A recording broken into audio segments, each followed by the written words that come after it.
I'm John, and tonight I want answers about legislators fleeing Texas and Snafu in Afghanistan. Let's get this over with. I'm John Thompson. I'm John A. Vink. I'm Keith Stattenfield. I'm Loretta Beavers. I'm AJ Minnick. I'm Jennifer Sim. I'm Jim Tu. I'm Bobby Chastain. These stories tonight on John Wants Answers. John wants answers. Give John answers. John wants answers. Give John answers now. Ow. All right, take your calendar. It says August 18th, 2021. Well, that's when I recorded this. It's a rare Wednesday recording. Exactly. Is You it got delayed. first Wednesday recording? I think so. First one I remember. Say hello to my sidekick, Keith Stattenfield. Hi, Keith. Sidekick? Is that what you call yourself? I am told I'm the best part of this show. Who told you that? Lots of people. Your friends and your wife? A guy named John. Not you, John. Another John. I'm beloved. People ask me when I'm going to be on your show again. Do What'd you people tell ask them? you when you're going to be on your show again? They already know I'm going to be there all the time. And the shows with me win awards. Touche. Okay, go ahead. So tonight we're going to talk about legislators fleeing Texas and Snafu in Afghanistan. So Wait. When we get to it, this is just a thing. Snafu might be the wrong word. okay, we'll discuss that. Just if you get letters, I'm thinking that might be one of the things they mentioned to you. Fair enough. Okay. So our first topic, legislators fleeing Texas.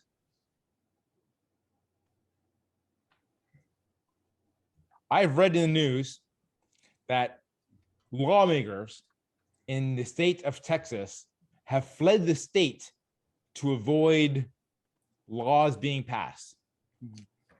That's So a what- good summary. What kind of lawmakers are these? They are all Democratic legislators in the lower house in Texas. Okay, what does the lower house mean?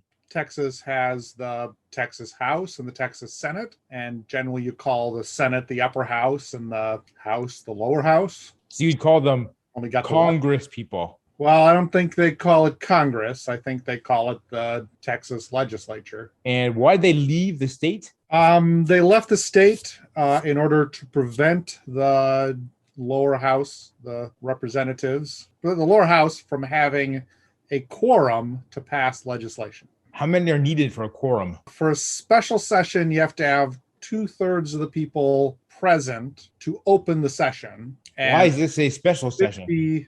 Well, Texas is kind of a weird. The legislature in Texas only meets every other year for about 3 or 4 months. So they had their meeting earlier in 2021. I think they gavelled that one closed either the last day of June or around the end of June. When their legislative session ended. Now, the governor in Texas has the ability to call a special session. I think legislators themselves can also call a special session if enough of them sign something, but in practice, the governor calls special sessions. And the theory is a special session is supposed to be, something has come up between these 2-year periods that needs urgent attention of the legislators. But for the last while, special sessions get called to pass legislation because their legislative session is not long enough to do the job of running a state the size of Texas, and so they have to call special session. But in a special session, there's a fixed agenda of bills they can consider. Like they can't bring up new bills. They would generally have to wait until the next regular session to do so. So the first special session in July had, I think, 11 bills that the governor had said, I urgently need the action of the Texas legislature, which adjourned 2 days ago, or whatever the number was, to act on these bills. And some of those bills had been considered in the previous session and had failed to get a vote or had failed to get a passing vote or had passed out of one house and not the other house. Does this mean that more than 1/3 of the legislature is Democrat controlled? I think I think a hair more than a third of the legislature is democratically controlled. If they all leave, there's not enough people there to pass bills. There's not enough people there to call them into session. Mhm. Once they've called them into session, they only need a majority to pass bills. Did all the Democratic legislators not show up? I think all of them in the lower house left the state. Some of them in the upper house showed up enough that the Senate got quorum, but some in the upper house also didn't show up. I don't know if anyone in the upper house left the state. Already had quorum, so it was pointless to consider pulling Democrats in to get more than quorum. It doesn't help. These bills require both the upper and lower house to pass. Bills have to pass both houses and then get sent to the governor to be signed or not be signed and pass into law. Do they have to leave the state, or have they just not shown up to the Capitol? They don't have to leave the state. I mean, if they're not in the legislature, if they're not in the room, they're not present, they don't have quorum. But the legislature has a sergeant at arms. Sergeant at arms is a person who can compel attendance, can show up wherever a legislator is and says, the legislature has requested your presence on the floor, madam or sir, and then pick them up and carry them into the legislature. And once they're physically in the room, you can point at them and say, yes, member blank is here. We have 2/3 present. Let's start the session. Do they all have to be there at the same time? It's 2/3? I think they all have to be there at the same time at one instant in time. One instant in time. So if you get a person there, then it's for the whole session he's considered there. Well, I think it's that you have to get 2/3 present to open the session. You still have to have you can have a quorum call at any point in time, but I think quorum for remaining in session is 50% plus one. You know, you often don't actually have a quorum on the floor. Mm-hmm. One of the ways to delay things is often in the U.S. Senate. If they just want to slow things down, someone can say, I'm just wondering, do we have quorum? And they'll look around the room and there'll be 6 senators there. Because in practice, the senators have staff people that keep track of what's going on the floor. And then they'll have to rush out and bring everyone down from their offices where they're meeting with constituents or doing whatever they do.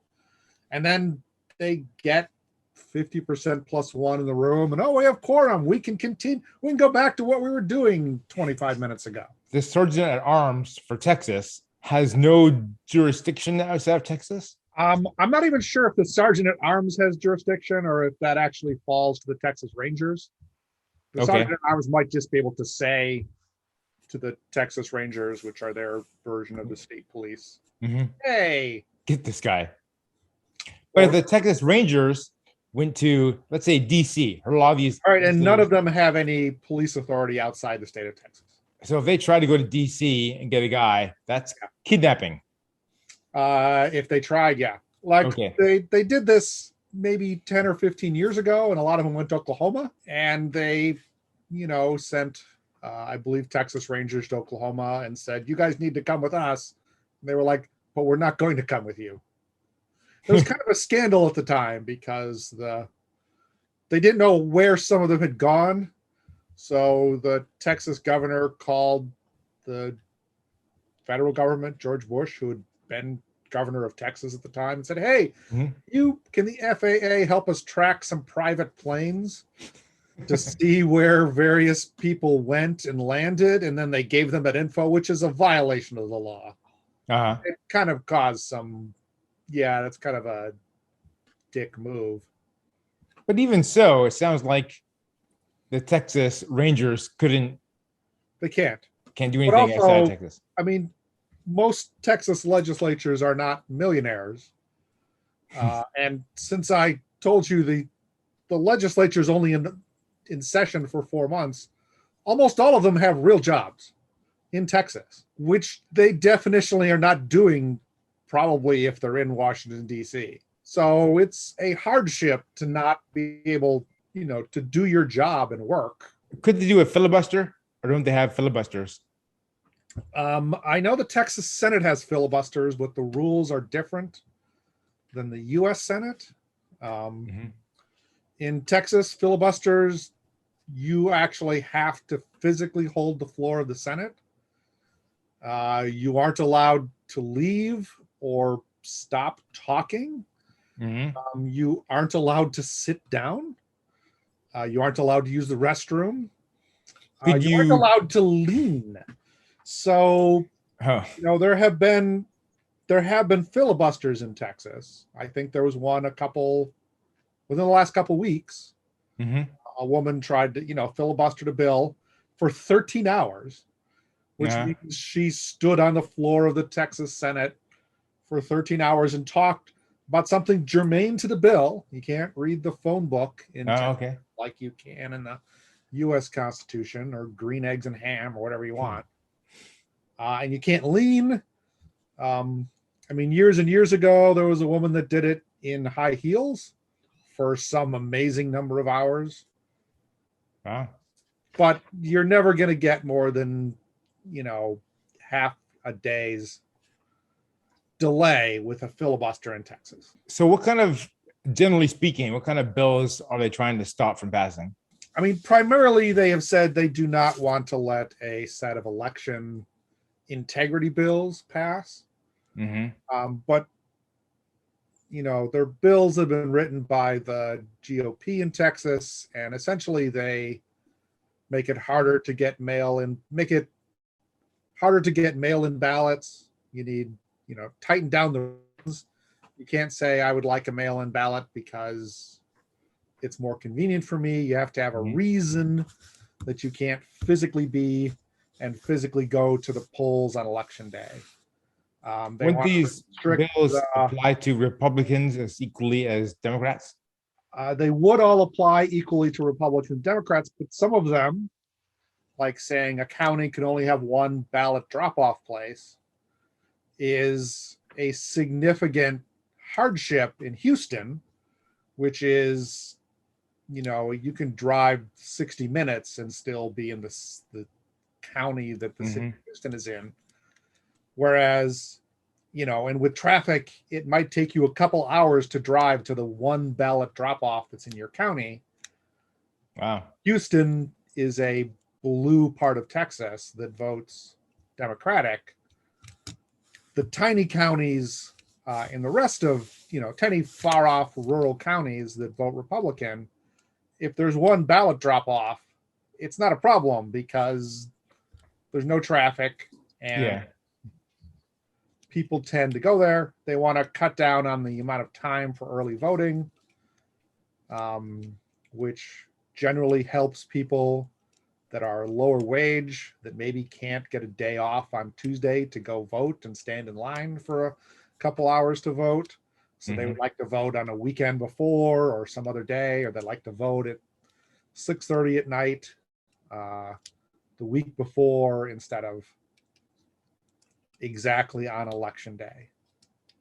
Okay. And, most nonpartisan voting experts say the effect of these bills, if they passed, would be to make it harder for people who would vote for Democrats to vote than it does for people that vote for Republicans. How do you predict this will turn out? Well, the governor of Texas, if he's still alive after he survives COVID, has said he's just going to keep calling special sessions until they pass these bills. So either almost all of the Democrats never show up, which doesn't help them, because when you're running as a representative, you kind of need to be able to say, I'm going to go vote on things. They can't never show up. They can't never go do what they're supposed to do, but they might hold it off some number of months, and they might manage to bring enough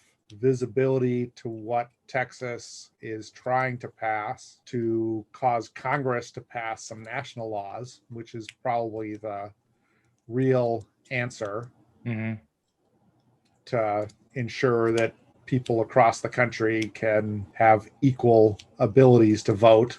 Well, let's move on to Snafu in Afghanistan. Now, snafu, you earlier said perhaps is not the right word. What would you call it? Well, I mean, snafu is situation normal, all fucked up. I don't know if it was really ever normal. Snafu to me is a small bureaucratic blip.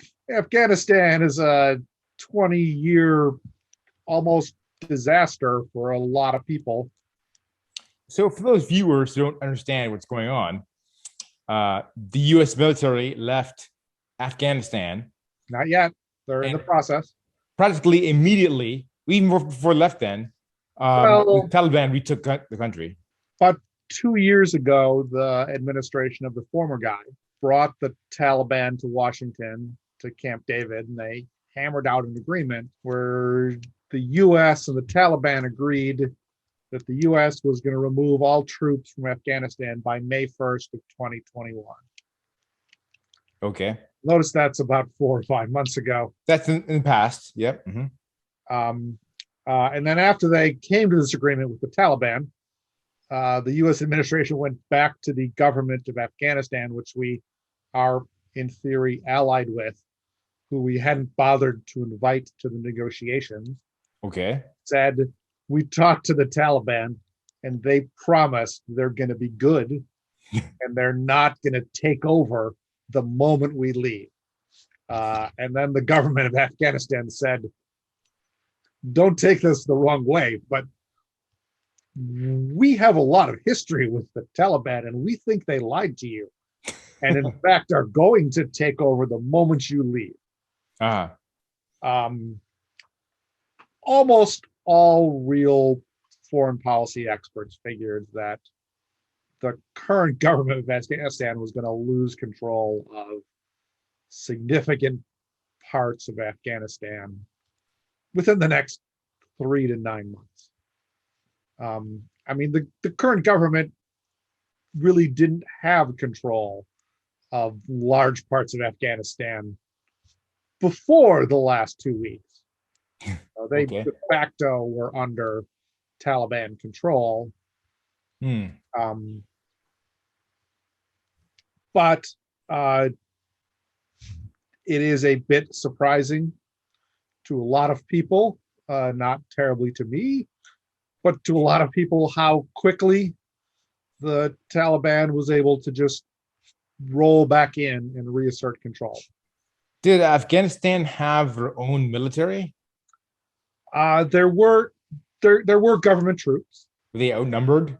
They were probably not outnumbered, but I mean, the other thing about the Afghan government for a long time, and probably for a long time into the future, is it's kind of corrupt. Like a lot of, the president in theory was elected, but there wasn't a real election. They just kind of agreed that this guy will be president, even though we can't vote for him. And, the current rumors are he fled the country with 6 figures worth of dollars in cash. And lots of other people were very likely skimming money off of foreign aid and lots of other things. So, I mean, it's not like a lot of people are that thrilled with the government that's there. And the Taliban was willing to try to take control. And a lot of people didn't have confidence in the government that was there. So what do we care who's in charge?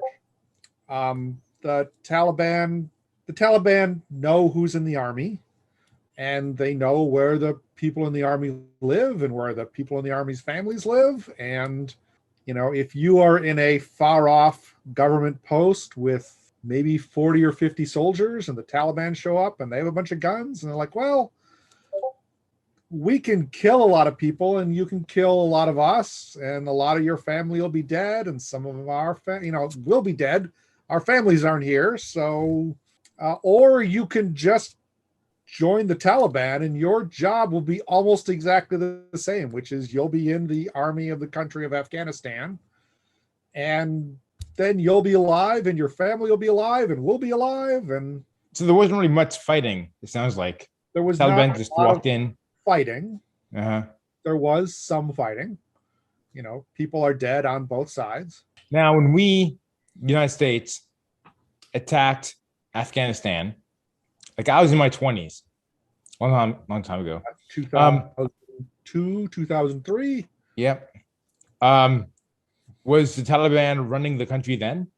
They were running the country.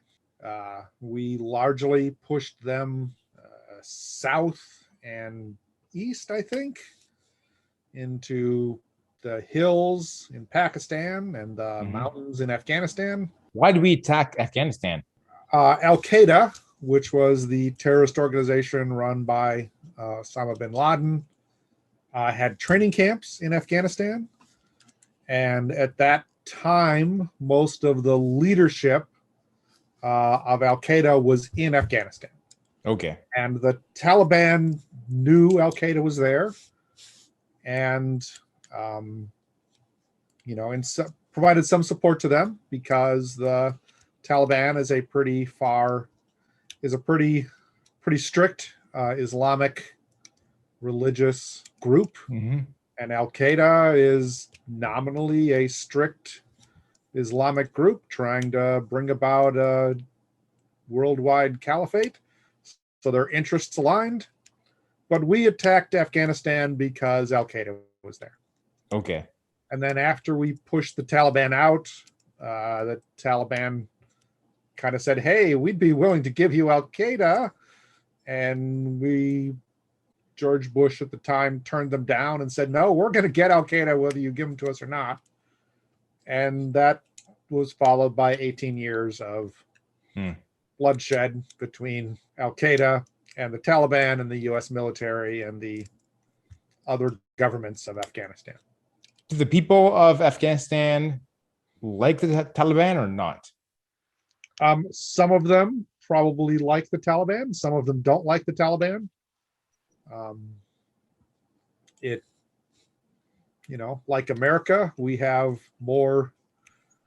people that are fairly religious and we have people that are not terribly religious, and we have a variety of sects of religious, and some of them are worse than others of them. I think it's probably the case that 30 or 40% of the country of Afghanistan in some sense supports the Taliban. Back in the early 2000s, before the 2000s, right, the Taliban in some sense came to power because they were less corrupt than the existing governments. No. They pushed over a government that the Russians had set up, which was stunningly somewhat corrupt. Has the Taliban promised to be less terrible? They have promised to be less terrible. In what ways are less terrible?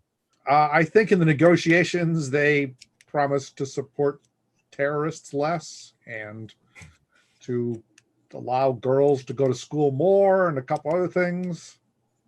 Time will tell. So it appears at this point improbable that the Afghan government will be restored and Taliban is now the new government. I think it is unlikely that the Afghan government from a month ago will be restored. I mean, the people of Afghanistan could get tired of the Taliban. I mean, there certainly are some of them that were not happy under Taliban rule. Women have considerably less freedom. For the last 20 years or so, a lot of girls have managed to go to school that previously were unable to go to school because the Taliban did not have schools for girls after a very young age. And it's likely across much of the country that will resume, but time will tell. I mean, the governments of the world are maybe a little more likely to push back against the Taliban with sanctions and other things than they used to. So presently, the U.S. troops are there to get Americans out of the country safely. I think that's really one of the last few things. I mean, there's an embassy that U.S. troops will be protecting. Will the embassy stay open, or do you think they're going to close it down?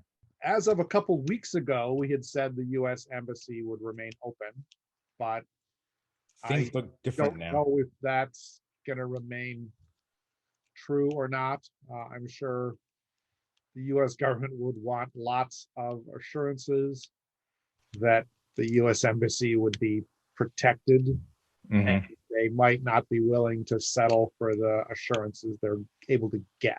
And it's uncertain.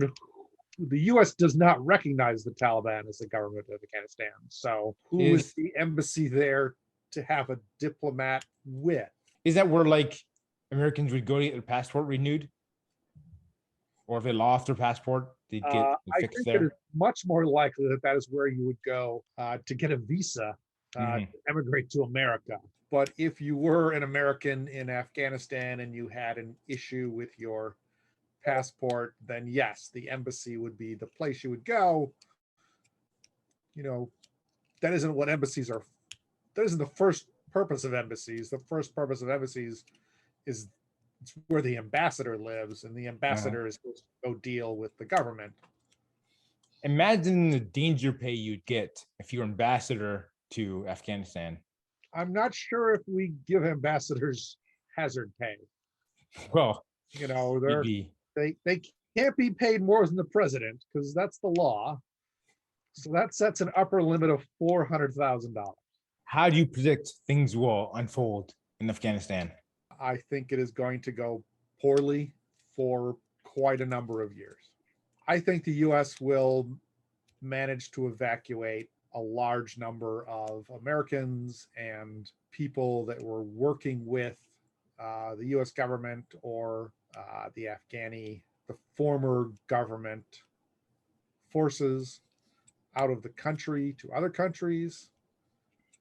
We might have a little more trouble with some of the NGOs and other people there. I don't think we will have much ability to make life better for the women and children and non-Muslim residents in the country.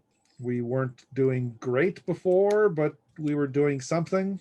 Think it's a mistake for the U.S. to leave, or do we have to, like, at one point, get out of there? Think we should have left Afghanistan a long time ago because U.S. troops can't impose. You can't. I don't think we were succeeding in imposing a liberal democracy on citizens of another country. I'm not sure if they bought into the vision that America thought they should buy into, and I think our presence there enabled a lot of corruption that just we would never get past, and therefore the people that were there did not share our goals, and they did not trust that their vision wasn't our vision in a lot of cases. We couldn't change that. We picked a day to leave and we pushed it back by 4 or 5 months, but 3 presidents have all largely said we're not sure what we're doing in Afghanistan. And one of them finally said, well, then let's stop doing it instead of spending billions of dollars to prop up countries that don't seem to want to be propped up. Right. Okay, well, that's all the time we have for today. Sure. Come see us next month for a whole bunch of new topics. They can't come see us next month, I don't think. Who? To watch us on YouTube again. Bye, John. Bye, Keith. I hope I'll see you again soon, one day. Yeah, one of these days. All right. I forget how we end the show. Oh, yeah, I remember.